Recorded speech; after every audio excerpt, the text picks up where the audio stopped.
Hello, everyone. My name is Gary Gomes. I talk to you every week about Vedic astrology, what it means to you personally, and also what it means to the world in general.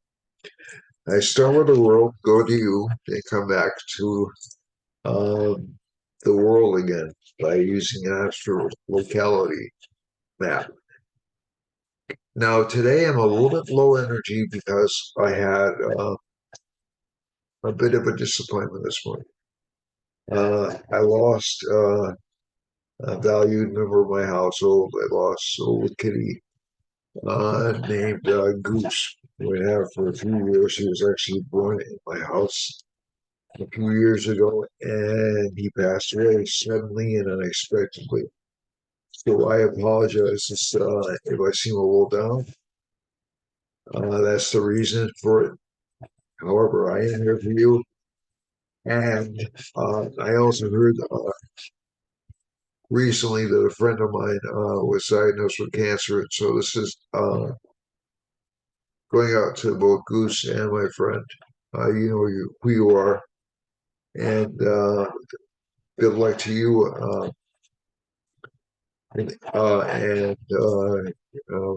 may God take care of Goose now that he's gone. So let's start. Okay, so I've been in Vedic astrology for 30 plus years.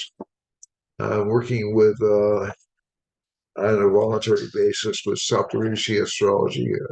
I'll be talking on one of their broadcasts July 7th or 8th. The date hasn't been confirmed yet. Is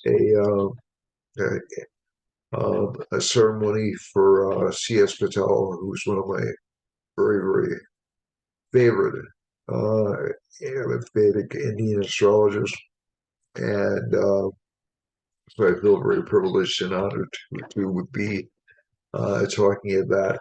I'm also planning to talk with my friend Sean Kodazian again about Varga charts and how they affect political figures. And also, I will be talking in the not too distant future with some hard to follow students in a group setting and to give a review of this great astrologer's influence. And also, I will be talking to one of our students in another format about Alan, about his new book. Alan Anand has come out with a new book on the Kama houses, and it's really interesting because it gets into the desires of people, which we don't often talk about in Vedic astrology, but desires are a part of life too. And Alan's a very skilled writer and a great person, and I look forward to the interview. So the commercials aside, if you want to contact me for a reading, me personally for a reading, please either call me at 508 525 0001, or you can email me at Gary Gomes, the letter G, at gmail.com, or at NEIVAS, N as in Nancy, E as in Eric, I as in Irwin, V as in Victor, A as in Adam, S as in Sam, at Comcast.net. Okay, so let's get into this week's chart. It looks really interesting. I have the US chart as backup. Also, I may be using a different software next week just for a change. I just acquired a software that does regressions very well, but I haven't experimented with it yet. So I may be using that software next week. So let me uh, stop a share, and we'll go over here. And three times for luck, as we always say. All right, one more time. Okay, so this is the chart for what's happening now. Now, as you can see from this chart, we have K2's in the first house. So, so that probably explains why I'm a little bit down. K2's, so we have a Libra rising. So again, for our friends at home who don't memorize these things, this is Pisces, that's Aries. You can see with the cursor. That's Taurus. The moon's in Taurus. It's a new moon in Taurus. Um, that's Venus in Gemini. Mars is in Cancer, and Sun is in Leo. I'm sorry, that's Leo. Don't mind me. That's Virgo. That's Libra. That's Scorpio, Sagittarius, Capricorn, and Aquarius, and back to our old friend Pisces. Now, the first thing you'll notice about this chart is Venus is located in the ninth house. So that's good for this particular rising sign. Um, it gives some authority or some speech or some um, gift that's after a loss. K2 gives a loss in the first house. So, okay, so that's also a factor here. Um, but K2 also indicates that there's a certain amount of selflessness. K2 in the sign has been affecting financial markets the entire well over a year now. And excuse me, I'm starting to sound like Robert F. Kennedy in my front. I'm not making fun of him. It's just he just has the most gravelly voice I've ever heard. And so K2's in the first house. Jupiter, Mercury, and Rahu are in the seventh house. So that Mercury combination uh, in Rahu can give small losses or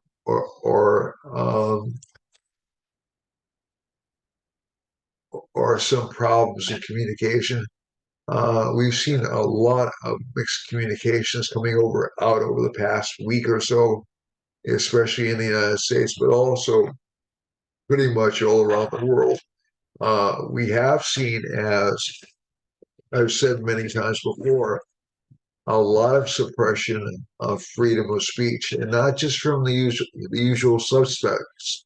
So we're seeing um, a lot of democracies uh, limiting speech in the guise of trying to um, control misinformation or disinformation. Um, and so so you'll have autocrats on one part saying we don't want you to hear this stuff because it's um, it's not good for you and it's not what we want you to hear. But on the other side, you'll also have um, the perspective being taken that it's not good for you because it disagrees with what we're telling you is happening. Another interesting thing I think this week is that we had the Mercury Rahu conjunction. So this means that even if something comes out, it's going to be misbelieved or disbelieved.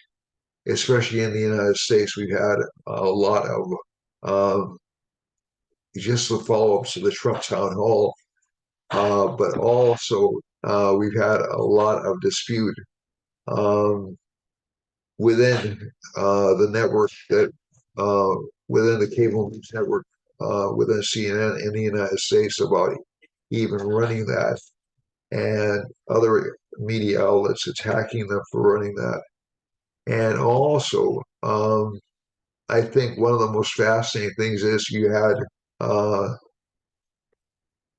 the recent report come out about the Russian collusion um, allegations that were made of the Trump campaign, and uh, aspersions are being cast upon that report. And also you have the FBI leakers being accused of doing it for money as opposed to doing it for good conscience. And on the other side, you also have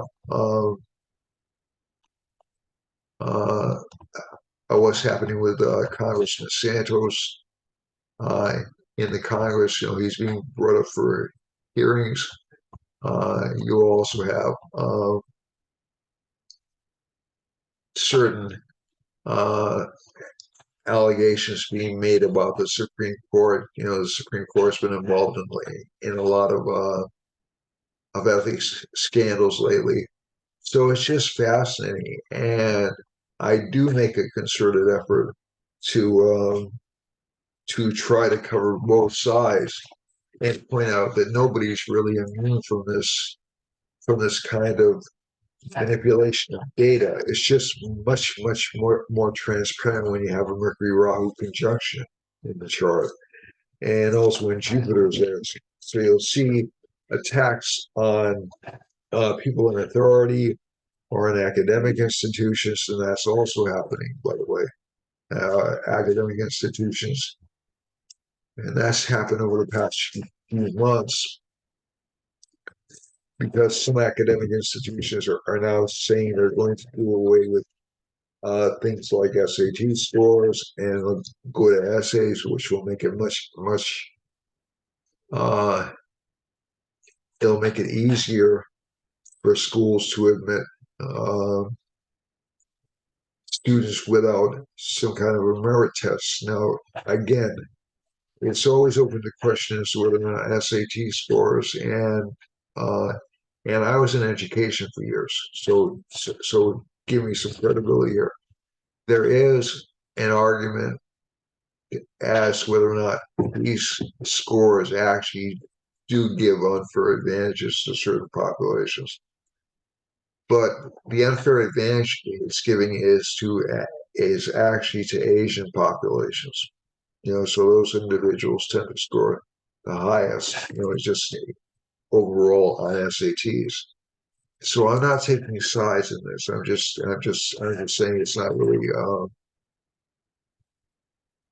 And there are definite disadvantages to public schools in large urban areas.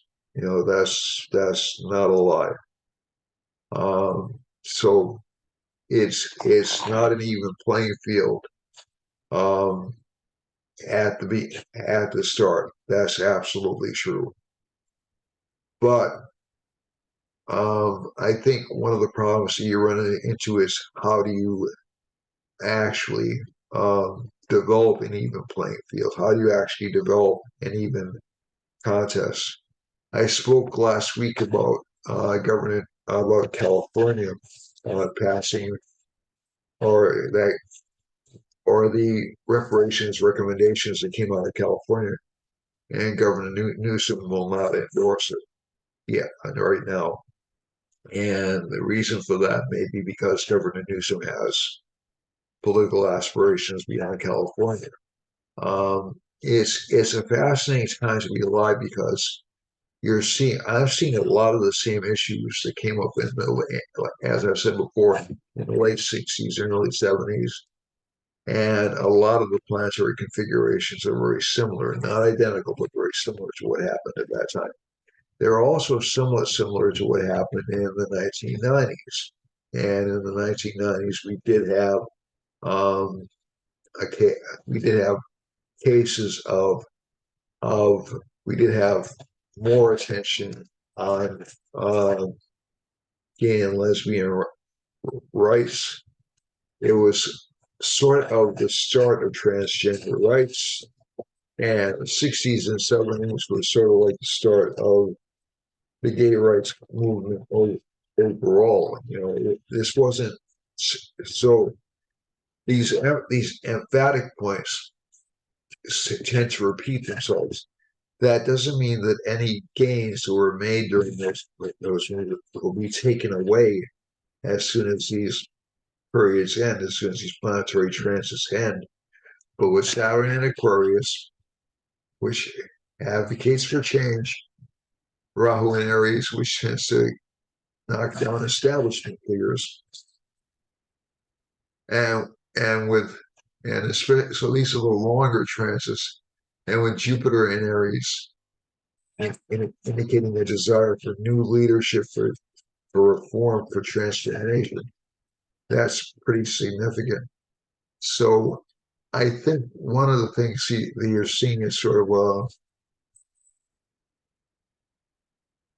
proxy propaganda war happening right now. The United States has this, so this isn't just happening in the United States either. It's happening in other countries. The Turkish elections, that's one I followed pretty closely. The Turkish elections, President Erdogan didn't get a 50% majority, but it will go to a runoff. And with the fact that it's going to a runoff means I think he's going to win. And the alliance, the six-party alliance that was formed to take him down, is shifting its attention away from support of the Kurds. We're actually they're protesting a great deal. They're actually engaged in certain allegedly engaged in certain terrorist acts in Turkey, and the opposition party leader has been changing his position, moving further to the right in terms of penalty, in terms of Syrian migration. So just as we're having issues because of political events and uh,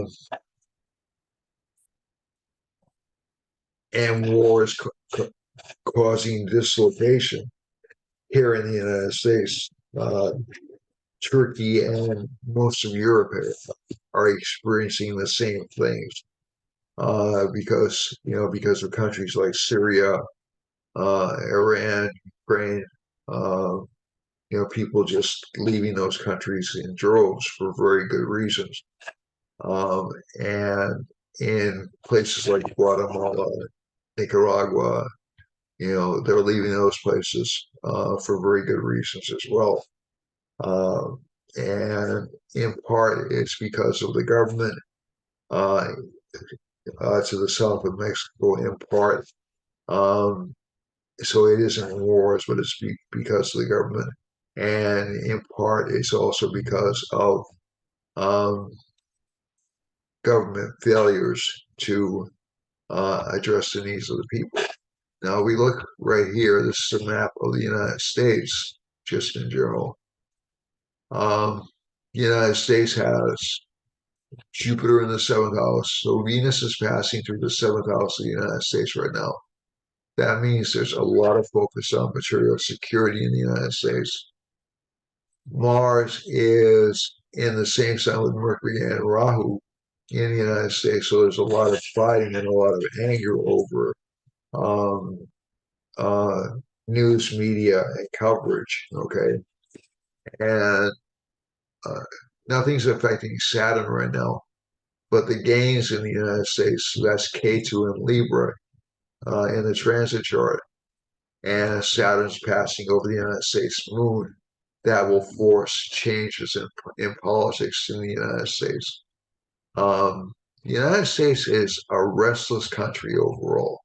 Um, it's got a, it's got a rising sign, and I trust this chart because it's proven effective time and time again. It's got um,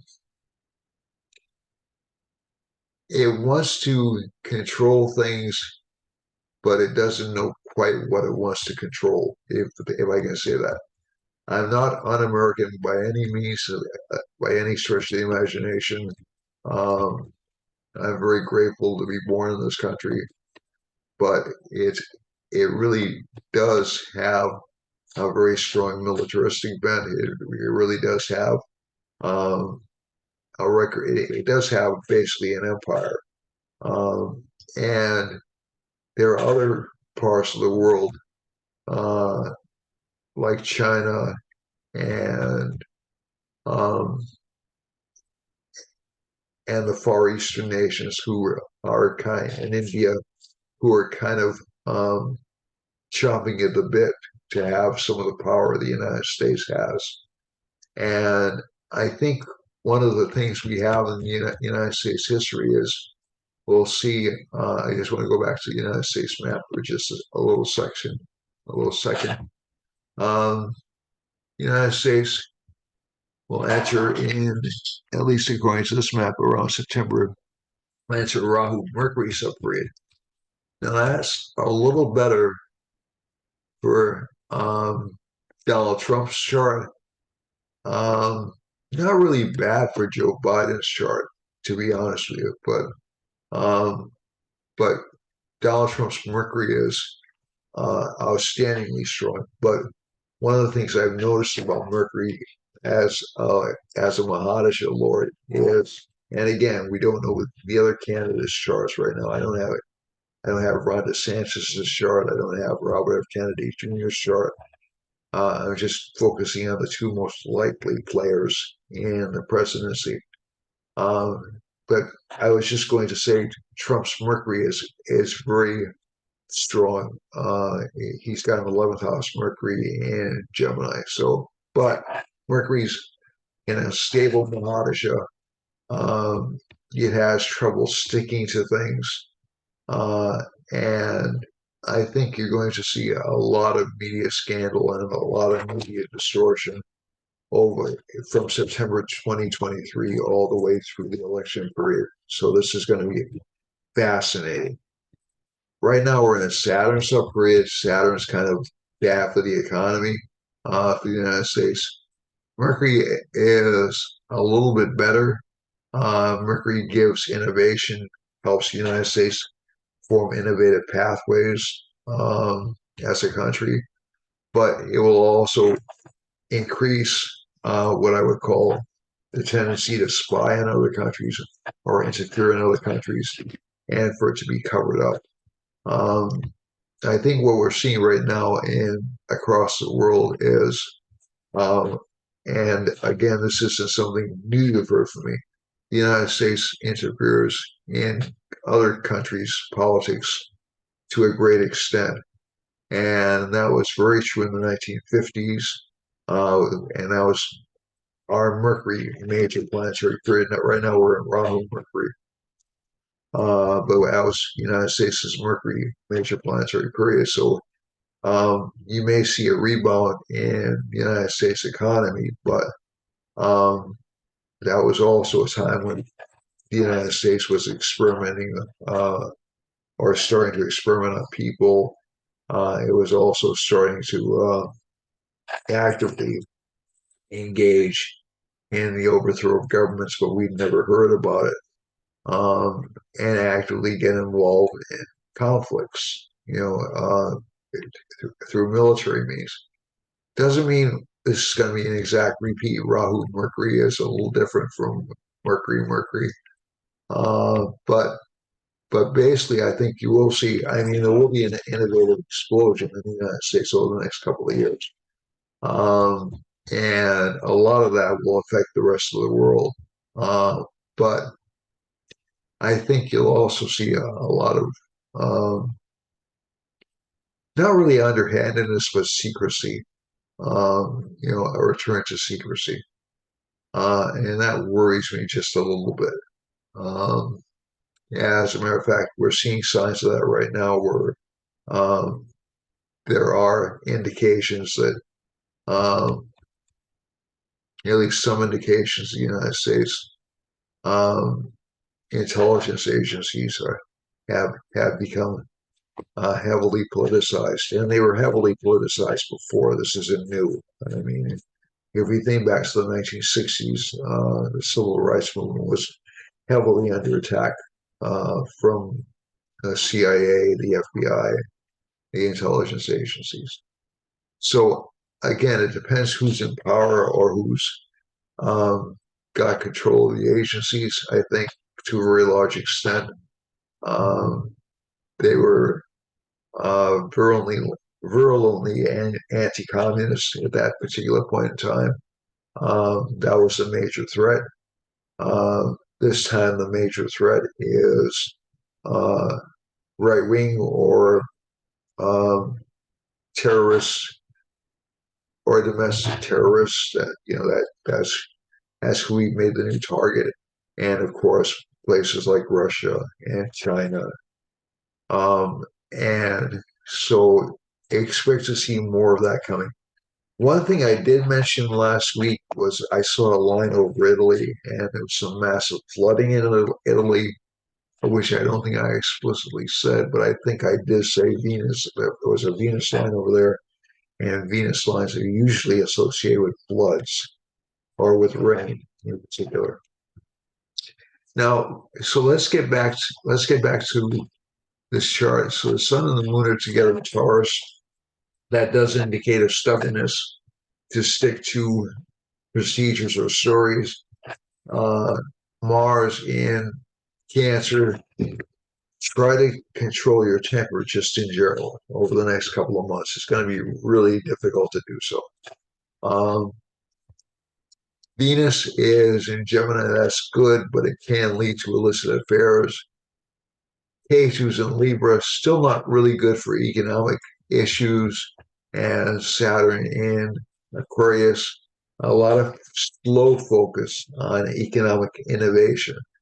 Um, and also Saturn aspecting Jupiter, I would expect more bank failures, to be honest with you. I'm not saying that we're going to see an economic collapse by any stretch of the imagination, but and the Fed has suspended increasing interest rates in the United States. But the United States is kind of vulnerable right now because people around the world are learning to work without them. They're learning to, um, they're using China as a backup currency. Now, that isn't a major issue. For now, I'm not a big fan of the cryptocurrency world. You've probably heard me say that before. And it isn't that I don't think cryptocurrency has some value. Some value, I think it actually does. But I've seen it used as a way to enrich people in a speculative market. I haven't seen it used as an instrument for changing the way trade is done. So that, um, so essentially, it may, it probably already has trend the way we experienced sort of like a parallel to the dot-com bubble in 2000. For those of you who weren't alive at that time or were too young to be aware of it, everything to the dot-com was being invested in heavily. And essentially, around May of 2000, a lot of investors realized there was no product being produced. It was just a lot of websites. And so so there was a dot-com crash. So we already had that crash in crypto. And we'll probably be feeling the ramifications of that crash for the next few months, at least until September. And Mercury may allow crypto to come back again in September, but I I want to see used for everything goes back to markets. I think one good thing that might come is that we'll see during the Rahu Mercury period in the United States, we may see a return to a separation or a kind of separation between Main Street and Wall Street. Um, that separation had occurred up until the 1980s, and there was this large rush to put the fortunes of both together.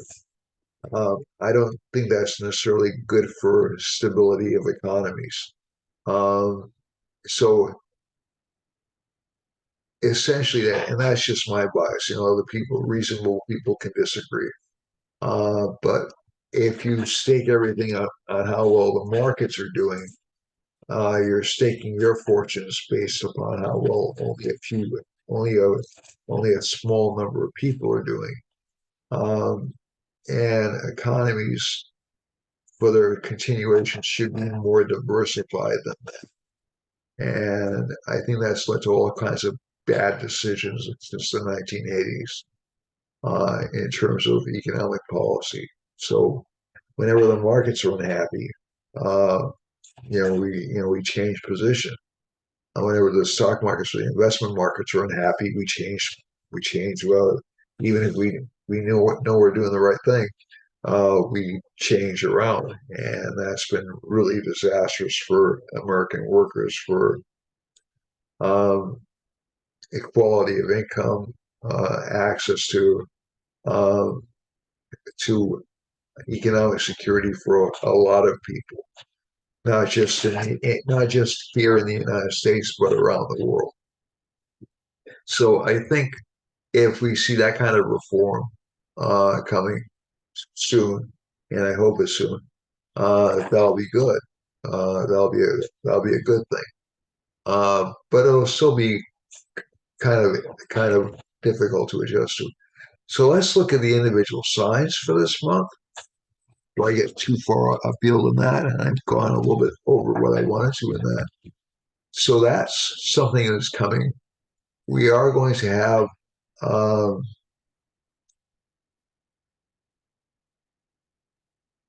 right now it's the 20th. I'll talk about the 28th.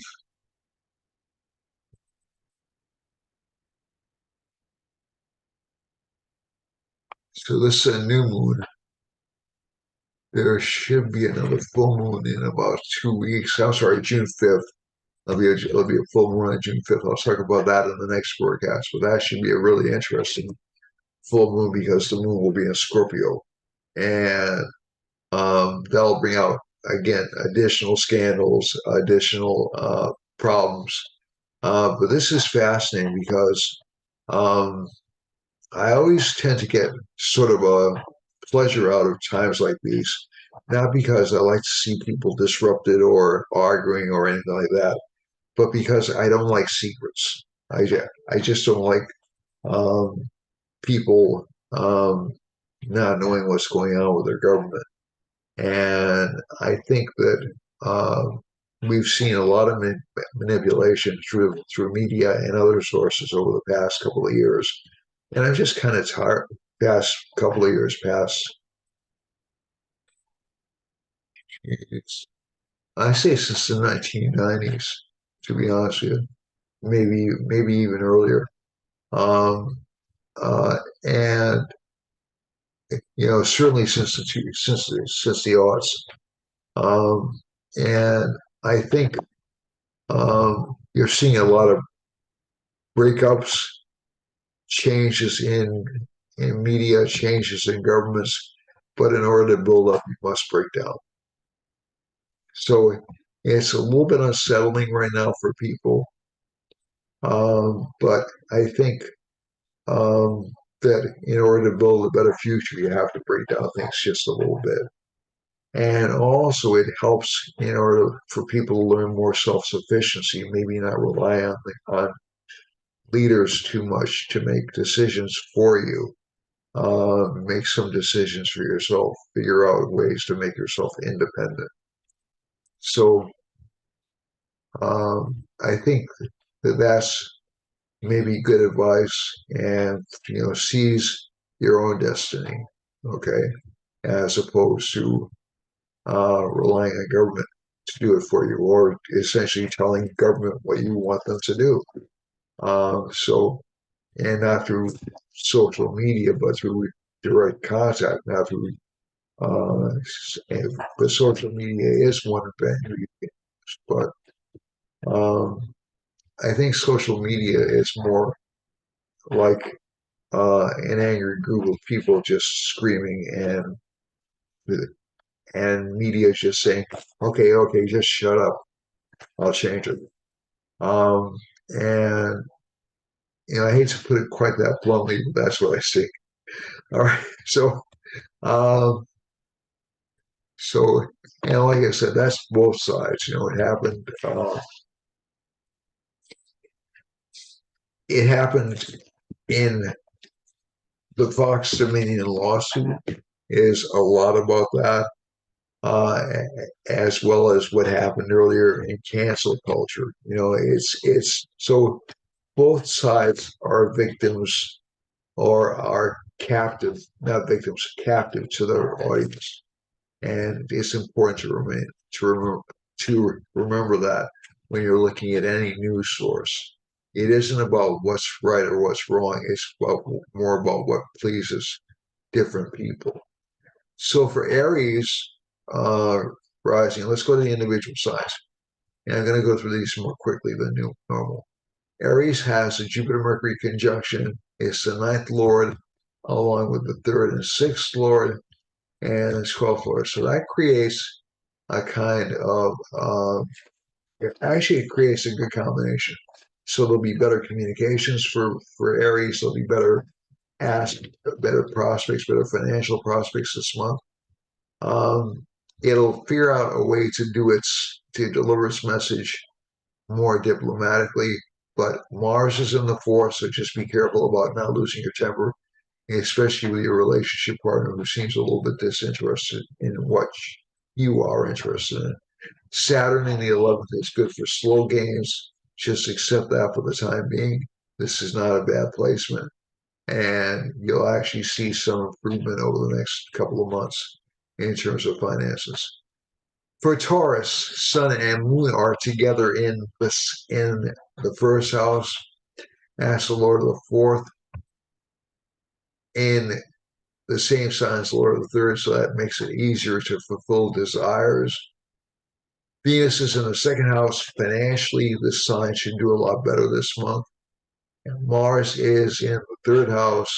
Mars gives can make the sign maybe a little bit pushy, a little bit too overbearing, a little bit too emotional if it doesn't get its own way. And aspecting K2 that can make enemies for you, so be careful about that. Saturn's in the 10th house, so career life should be good. But again, watch out for overspending, especially spending as soon as you gain something. For Gemini, Gemini has Venus in the first house is also and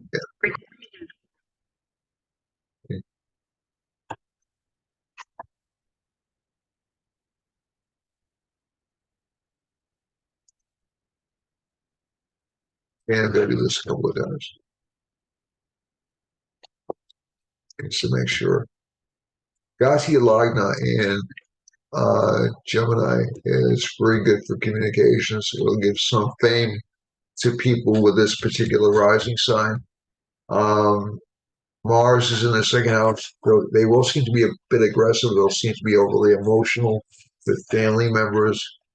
Mercury's in um, the 11th house.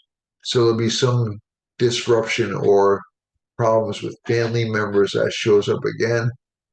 But children, overall relationships with children will be good, although children will be a little bit difficult or hard to please, a little bit moody. Saturn is in the ninth house. Good luck from government, and also Saturn's aspecting the 11th house. And that's good for financial gains, but slowly. Again, watch out for expenses. Watch out for spending more than you make. That's a real temptation right now, especially uh, for Taurus, Gemini, and Cancer. Let's move on to Cancer. Cancer has Mars in the first house. It's actually a good combination that creates what's called the Raj Yoga.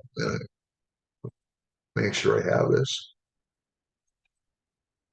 And Raj Yogas are special combinations in a chart, which essentially provide luck and career success for this particular sign. mostly through aggressive motions, though, mostly through aggressive measures, excuse me. And Mars is aspecting K2, so that can cause problems at home. Mars is aspecting the seventh house, so it is possible to have arguments with relationship partners. And Mars aspects Saturn in this chart. So this sign will have a little bit of overly perfectionistic tendencies. I should have mentioned that in the main chart. Expect people to be extraordinarily nitpicky right now because Mars is aspecting Saturn. The other thing is, um, with this particular sign placement, Saturn's in the eighth house, so there'll be a lot of interest in digging around and looking at more sides of the story. Jupiter is in the 10th house of career, and Sun and Moon are in the 11th house of gains, so that should be good financial gains for the sign and for Leo. Venus is in the 12th house, so again, be careful you don't spend too much money on luxuries or desires. For Leo, Leo has Sun is in the 10th house, Solar is in the 10th house, so there'll be a lot of focus on career along with Moon. So there'll be some spending of money on career, some good financial gains for Leo, but again, a tendency to overspend for about 2 months. K2's in the third. The sign will be very, very aggressive in approaching its goals, and Saturn's in the seventh, so it will tend to fixate itself uh, on relationship. Jupiter, Rahu, and Mercury in the ninth house. That's very good for luck. Again, overspending seems to be a theme for Taurus, Gemini, Cancer, and Leo. So just be careful. Virgo has no planets in it. The Lord of Virgo is in the eighth house, so this sign will feel a little bit locked in until around the end of the month.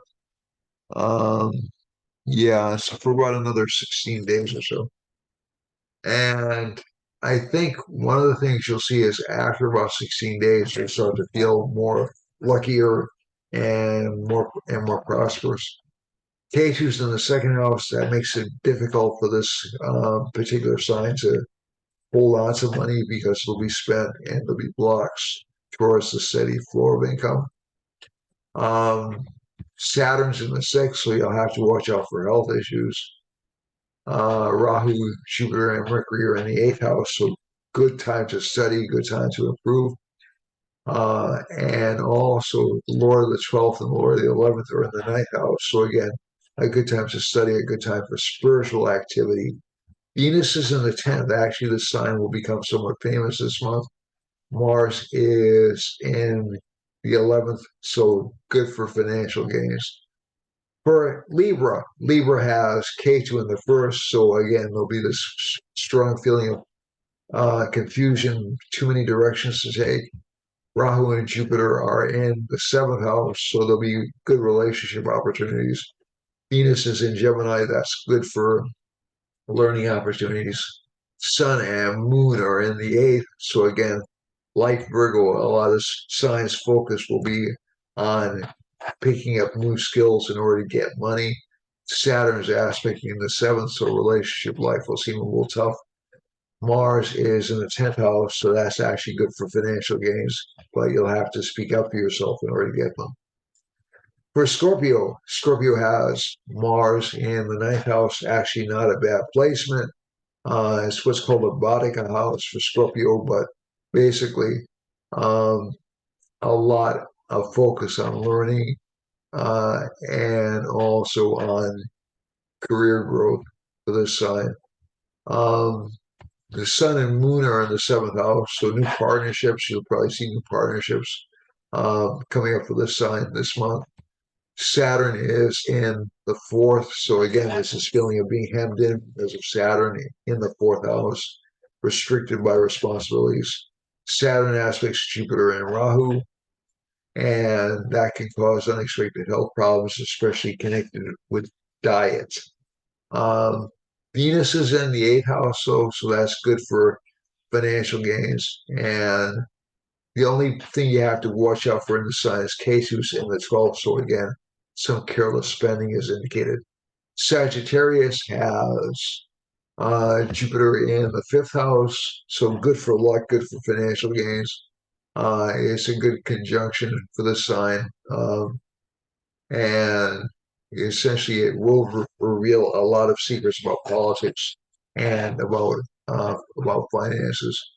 Um, Sun and Moon are in the sixth house, so that will give government or people who supervise you. Um, it'll make them your enemies. Venus is in the seventh house. A lot of opportunity for relationship life. We've said this previously uh, over the during the weeks. And K2's in the 11th house. So again, untrustworthy friends are indicated, but some surprising gains, unexpected gains. Capricorn has Saturn in the second house. So slow progress. K2 still in the 10th house. Not a lot of recognition in career. Jupiter, Mercury, and Rahu are in the fourth house. That's a good placement for getting financial growth and also for getting cooperation with family. But there will be some fights with relationship partners. Relationship partners will seem very moody, very quick to anger. Sun and Moon are in the fifth house. Again, good for political gains or good for gains for politics. Venus is in the sixth. Some problems with females. So for Aquarius, we're almost done with this one. Aquarius is Lord is in the first house, so it gives the ability to rule. Unconventional rule, perhaps autocratic rule is indicated by this placement, but also rule that has its eye on the future. Jupiter, Rahu, and Mercury are in the third house, so there'll be a lot of ambition, a lot of desire to gain control for this sign. Sun and Moon are in the fourth house. That's actually good for uh, establishing a position of authority for yourself. Venus is in the fifth. That's very good for luck, for financial luck. Mars is in the sixth house. It's debilitated, so there will be problems with enemies or naysayers. So these next 2 months are going to be a little difficult for the sign in terms of opposition and health. K2's in the ninth house. Unexpected luck, but not knowing which direction to take again. Finally, Pisces has Jupiter, Mercury, and Rahu in the second house, so good for financial gains. Sun and Moon are in the third house. A lot of strong desire to influence and rule over people. Venus is in the fourth house, so there'll be a certain sweetness, a certain delicacy to the sign. Domestic matters will go well. Some problems with children, though, and some problems, some karmas from past efforts. So what I mean by that is if you've done something wrong, it'll catch up with you over the next couple of months. And also good things will catch up with you, but usually some expression of anger that's coming to fruition over the next couple of months. K2's in the eighth house, good for studying occult or spiritual texts. And Saturn's in the 12th, so again, watch out for spending, as is the case with um, Taurus, Gemini, Cancer, and Leo. Okay, so that's it for the month. Let's look at the map. We don't have a lot of time left on this one. Okay, so we got the time and space map here, and I'll try to make it bigger.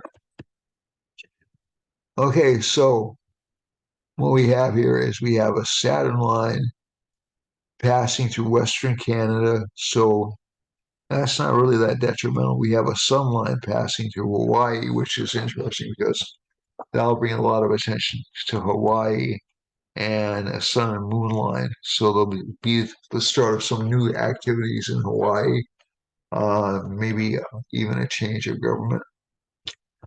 There's a Mercury line running right through California, Oregon, and Washington, or close to Washington. I'm sorry, close to Oregon and Washington. this indicates some political scandals, and also it's a Venus line, so there certainly will be some flooding over there.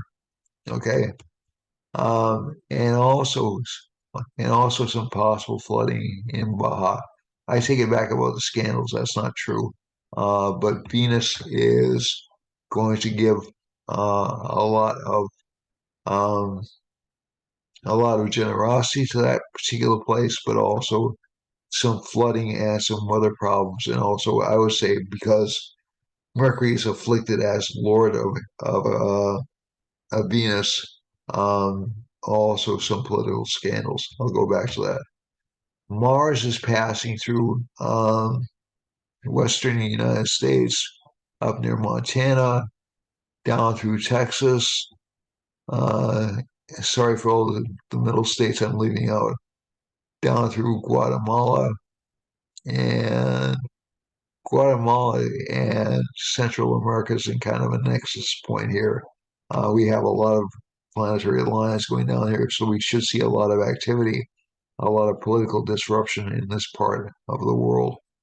Um, and there'll be a Mercury line also running through Peru, a Mars line running down through Chile and Argentina. So I would expect to see some violence or some problems with natural resources in those parts of the world, starting and also affecting the United States over here, um, from Michigan through pretty much through South Carolina and all the way up into Ohio and Pennsylvania. So Pennsylvania looks like it's um, Pennsylvania and Ohio look like they're a kind of a nexus of bad activity actually in the entire Great Lakes region and down through Tennessee and Kentucky and down all the way into um, Alabama and Mississippi and Louisiana. Um, the sun's going through uh, not